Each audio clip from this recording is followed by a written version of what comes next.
Old Market Simulator is a 1 to 4 player co-op game about managing a market, but it has a lot of features that I didn't expect a game like this to have, and it really impressed me. I saw some larger creators streaming this game, and I decided to stream it myself a few times, and I really wanted to talk about it here, because that's how this works. From what I understand, this is made by a very small team, and first and foremost they do disclose that they used AI-generated content, but it seems to only be a small number of image assets and such, and I didn't even notice until I started scrolling around researching the video. I'm very against AI in fields like this, but it didn't seem to play a significant role in the development of this game. Checking the reviews, some people didn't seem to like the music in the game, but I really enjoyed the soundtrack. Aside from some of the holiday music, most of the soundtrack is pretty pleasant to listen to while playing the game. I will say that the tutorial does not do a good job of communicating everything that's in the game. Like, it literally leaves you off at, hey, here's a horse, good luck. You start off thinking it's mostly just ordering goods and maybe some farming, and then you sell those goods. But as you look around, you notice there's a ton of mechanics. There's herbs, there's flowers, there's fish, but it's not just coastal fish. You can get boats and go deep sea fishing, and there's other varieties of fish. There are holidays, but also random special events. There is mining, there is smithing, there is ranching. Now, the game isn't perfect. I think there's a few issues with it, mostly a lack of communication to the player about what they can do and how to do it. I will say most of it's pretty intuitive, but it doesn't really communicate how some of the career paths work and how to get started in different fields and how to make them profitable. That said, most of it can be figured out with trial and error.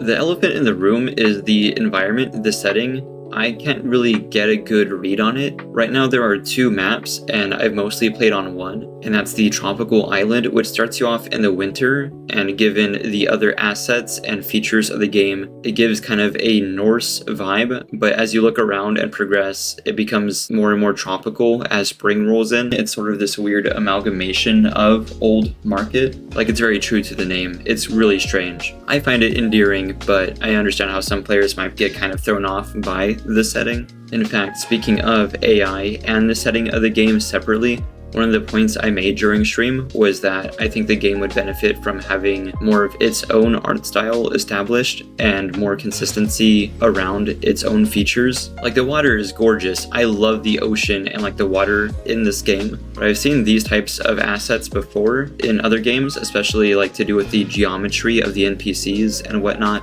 I think most of it works, but some of it I think should be tweaked to be more original to this game and develop its own style.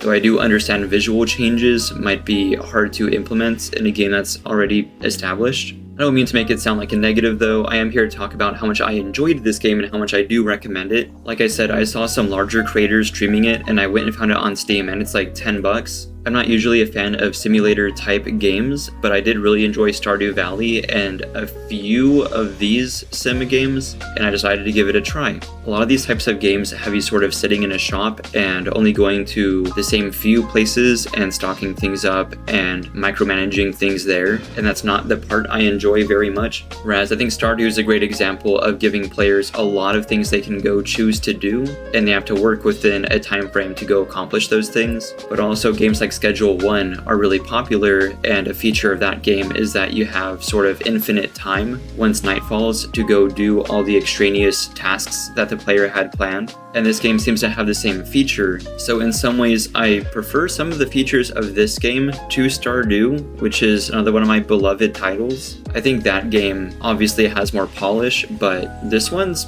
pretty good if you like either of those genres. Especially for the price point, I would highly recommend it. There's just so many different playstyles you could do to make the market work. I was struggling for the longest time trying to play the game normally. I got into some of the other types of businesses, and I found out that there's a ton of ways to make money in this game. Like, I was watching Crony play this for a few hours, and they were mostly fishing. But even with fishing, there's fishing traps, and you can row out and catch those special types of fish. So it's pretty dynamic for what it is, especially once you get into co-op and you can have some players fishing, other players managing farms and whatnot. But honestly, that sort of teamwork I think is more necessary in Stardew, where you have limited time. But given the way this game works and its timings, it feels a lot more doable to play this game effectively solo. And that's kind of another point of mine. A lot of games that are marketed as 1 to 4 player co-op don't work super well solo, but I think this game does really well at it. For some reason, the balancing and progression of this game lend itself really well to being played at any level, solo or co-op.